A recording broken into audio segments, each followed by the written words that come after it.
एक और बात जो कि हर इंटरव्यू में जब भी आपसे हुआ होगा वो पूछें, आप दो लाइफ के सिस्टम पैरेलल चला रहे हैं, मुश्किल होती है ये चलाने में सिस्टम दोनों, या अब आप ट्यून कर गए हैं या वो दोनों ट्यून कर गई हैं? ये ज्यादा अच्छा है, वो दोनों ट्यून कर गई हैं। वो दोनों ट्यून कर गई हैं। मेरा इसमें कोई क्रेडिट नहीं है Really? और मैं पता नहीं, मैं आप यकीन करें, मैं दोस्तों में हूँ, कहीं पे भी हूँ, मैं कभी आप इसको दूसरी राय नहीं इसमें पाएंगी कि मैं यहाँ कोई और बात कर रहा हूँ या वहाँ की।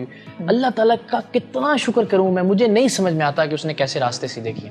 अगेन ये कोई तरगीब देने के लिए नहीं है, लोगों को लगता है यार पता नहीं इसका मतलब है कि मैं जो बाकी लोगों को, ये बस आप जिंदगी में बहुत से फैसले कर लेते हैं, करने पड़ते हैं और हो जाते हैं, जाहिर है, मगर उसके बाद बस खुदा की बड़ी मेहरबानी है कि जिसने बहुत हर एतबार से। फैमिली इस तरफ से बिल्कुल अम्मा अब्बा सेटल, बिल्कुल इजी है। मैं आपको यकीन दिलाता हूँ, हाँ, इस मेरे ज़िंदगी के फ़ैसले की वजह से मेरे ख़ानदान, चाहे अम्मा अब्बा बहन भाई बेटा बेगमात, किसी की ज़िंदगी पे, किसी की ज़िंदगी के होने से कोई फ़र्क नहीं पड़ रहा। सब बहुत अपनी अपनी ज़िंदगी के डगर पे बहुत आराम से चल रहा है। अगर ऐसा है तो फिर क्रेडिट आपको भी जाता होगा ना, आपने उस चीज़ को बैलेंस उस तरह से किया होगा। मैंने मेरा और आई एम श्योर जो आपकी फर्स्ट फैमिली है उसको भी जाता होगा कि दूसरे को स्पेस दिया उसने, है ना, और दूसरी को भी जाता होगा कि वो पहले को सवार, और ये बड़ा कमाल है। ऐसा ही है सबको, लेकिन मुझे कम ज़्यादा इसलिए कि मेरा तो, अब देखिए मेरी तो, अभी मैं कल भी बात कर रहा था एनी से कि मैं एक नॉर्मल आदमी नहीं हूँ, तो उसने समझा कि इसका मतलब मैं एक नॉर्मल आदमी हूँ। इसका मतलब ये नहीं है,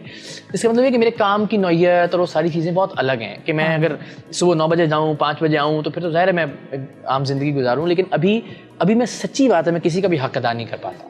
हाँ, मैं बहुत ध्यानदारी से, सिवाय पहलाज के। लेकिन अच्छी बात यह है कि आपको इस चीज़ का एहसास है, तो आज नहीं देर, मतलब थोड़ी सी देर हो जाए, बट आप आई एम श्योर रिश्तों का हक जो भी आपको लग रहा है कि आप टाइम बीच में भी जहाँ मैं करता हूँ वक्त निकलता है, लेकिन ये अच्छी बात है कि सब समझते हैं। हाँ। उनको ये अंदाजा है कि मैं कोई किसी और दौड़ में नहीं हूँ। अगर मैं काम कर रहा हूँ तो मेरी नीयत का शायद पता है कि ठीक है, जिस मकसद के लिए कर रहा है उसे हमें सपोर्ट करना चाहिए। और सपोर्ट में हमेशा ही कहता हूँ, जो कहते हैं ना कामयाब मर्द के पीछे एक औरत का हाथ होता है या औरतों का हाथ होता है। हाँ। तो उससे मुराद ये नहीं होती कि आप 24 घंटे सर पे सवार रहे हैं, वो यही होता है कि आप जरा वक्त दें और स्पेस दें कि आप अपना काम करो आराम से। मैं और वो ट्रस्ट, वो ट्रस्ट। अच्छा, मैं आपकी इजाजत से आपके बेटे साहब को बुलाना चाहूंगी। पहले आ जाओ बेटा, आ जाओ।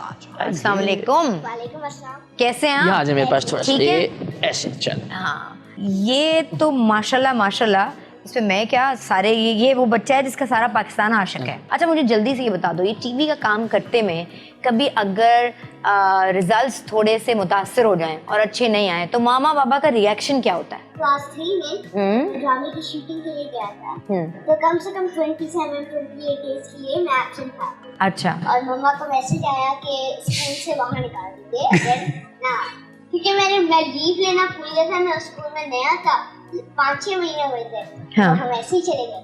हाँ। भूल भी गए और उन्होंने कहा कि वापस आओ, और फिर हमें वापस आना पड़ा। लेकिन तुम्हें हम टीवी पे मिस कर रहे हैं। लेकिन मैं फिर स्कूल का भी तो करना है। लेकिन हम ये भी चाहते हैं ना तुम पहले स्कूल का कर लो, उसके बाद, है ना। तो बाबा तो इस उम्र में आके हीरो बने ना, बच्चा हमारा तो इस उम्र में ही हीरो बन गया है। अच्छा, जल्दी से एक बात बता दो, तुम तो इतना सच बोलते हो, तुम्हारी मुझे ये वाली बात बहुत अच्छी लगती है। फिर बताओ, बाबा मामा का झगड़ा लास्ट कब हुआ था जो तुम्हें याद है?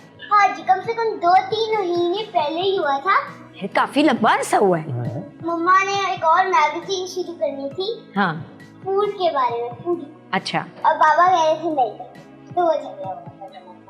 अच्छा, बाबा खुद तो 6 काम कर लेना, मामा को ना करने दे हैं। मम्मा की पहली एक मैगजीन है, लाइफ पाकिस्तान। बच्चे ने ब्रांडिंग भी कर दी, याद है, ये मामा ने सिखा के भेजा था।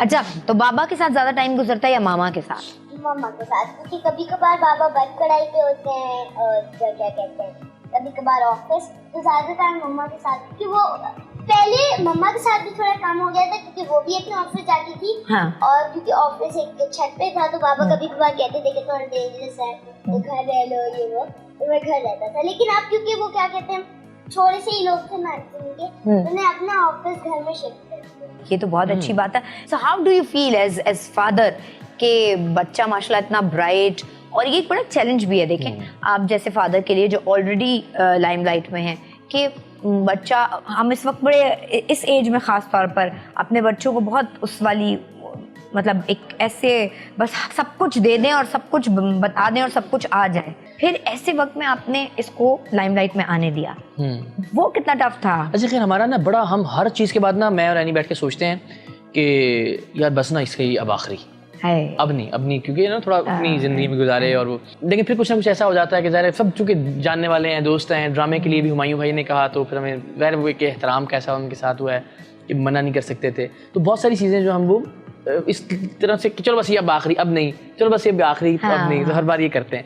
लेकिन मुझे ये लगता है, मेरी ज़ाती राय ये है, मैं अपनी अम्मा से भी कहता हूँ कि आपने मेरी ज़िंदगी के ना 12 साल ज़ाया करवाए हैं। मुझे एक डॉक्टर बनाना चाहते थे और मैंने प्री मेडिकल और प्री मेडिकल मेरा जी, और मेरा कुछ कॉलेजेस का मेरिट भी बन गया MBBS का। अच्छा। और फिर मैं लिटरली पैर पड़ा इनके कि बस मैं ये नहीं कर सकता, मैं मेरा ये काम नहीं है। फिर मैंने अपनी मर्जी से गवर्नमेंट कॉलेज लाहौर, मुझे एक वो होता था कि जहाँ अल्लामा इकबाल, फैज़ अहमद फैज़ और यू नो मैं तो फर्स्ट ईयर से अफसाने और शायरी चीज़ें, तो फिर मैंने रिक्वेस्ट की, पता नहीं क्या उन्होंने मान ली मेरी बात, तो फिर अल्टीमेटली मैंने अपने हिस्से का काम किया। अच्छा, लेकिन आपने क्या बनना है? या तो मैं क्रिकेटर बनूंगा या musician. How do you see जिंदगी में प्यार और इश्क? अच्छा, ये मुझे बड़े बचपन से ही लगता था, ये शायद हमने बहुत चूँकि इश्क और मोहब्बत और फ़ना फ़िज़ात और ये सारी चीज़ें पढ़ ली कि मुख्तलिफ़ मदारिज क्या होते हैं मोहब्बत के, तो मुझे हमेशा ये यकीन था कि ये बड़ी कोई किताबी सी चीज़ है और बड़ी फिल्मी सी चीज़ है जो कि इन एक्चुअल एग्जिस्ट नहीं करती। हाँ, आप एहतराम करते हैं एक दूसरे का, आपको आदत हो जाती है एक दूसरे की, इस तरह की सब चीज़ें, लेकिन वो जो मलकूती बड़ी अफेक्शन कुछ नहीं होती कि आपको आदत हो जाए। एग्जैक्टली। तो लेकिन वो जो हम मलकूती और आफाकी किस्म की मोहब्बत का तस्वुर हर नौजवान लेके ज़िंदगी में आगे चलता है, वो मुझे पता था पहले दिन से कि वो नहीं होती। तो मोहब्बत यही है कि आप ख्याल करें, आप दूसरे का एहसास कर रहे हैं, आपको एक दूसरे की आदत है, आप वक्त गुजारना चाहते हैं एक दूसरे के साथ, तो बस ये यहाँ तक है। मोहब्बत एक बार या मोहब्बत बार बार? बार बार मोहब्बत, अगर यू नो अगेन डेफिनेशन बड़ी अलग अलग है ना हम सबकी मोहब्बत की, तो मोहब्बत आप बेशुमार लोगों से कर सकते हैं, और लेकिन हर एक का अपना मकाम। इकरार एक नाम है, एंड देन अगर आप कभी अपने काम करने की माहौल में या कहीं भी जहाँ आप कहीं जाते हैं और आप किसी खातून से बात करते हैं और वो मतलब अच्छा होता है और बेतकल्लुफ़ी होने की कोशिश होती है, करती हैं वो, अगर तो, या वो लड़कियां हैं ना, फैंस होती हैं, तो वो घर वाले कैसे लेते हैं? बहुत पॉजिटिवली, बिकॉज उनको पता है किसके साथ कितना और कहाँ तक का मामला है। हाँ। वो तो अब तो खैर अब तो ज़िंदगी बड़ी अक्सर तब्दील हो गई ना। अब तो चूँकि ये जब से ये मूवमेंट शुरू की ना, इससे मेरे सेल्फ चेक बहुत बड़ा आ गया कि यार ज़िंदगी में अब किसी भी खातून को उसकी वजह ये कि यार अब बच्चियाँ, स्टूडेंट्स, ये बेटियाँ ये निकलती हैं, हम किसी के लिए आवाज़ देते हैं, माँ बाप ट्रस्ट करते हैं, इनको बाहर भेजते हैं। हाँ। तो अब तो ज़िंदगी में लड़की का या उसका औरत का मतलब ही बेटा, बच्चा और बहन है। हाँ। और दिल से है। हाँ। कि यू नो कहीं ज़िंदगी में एक नज़र भी ऐसी ना हो कि जो किसी को गैर मुनासिब लगे। हाँ। और इस मकसद के ऊपर पूरे के ऊपर पानी भर जाए।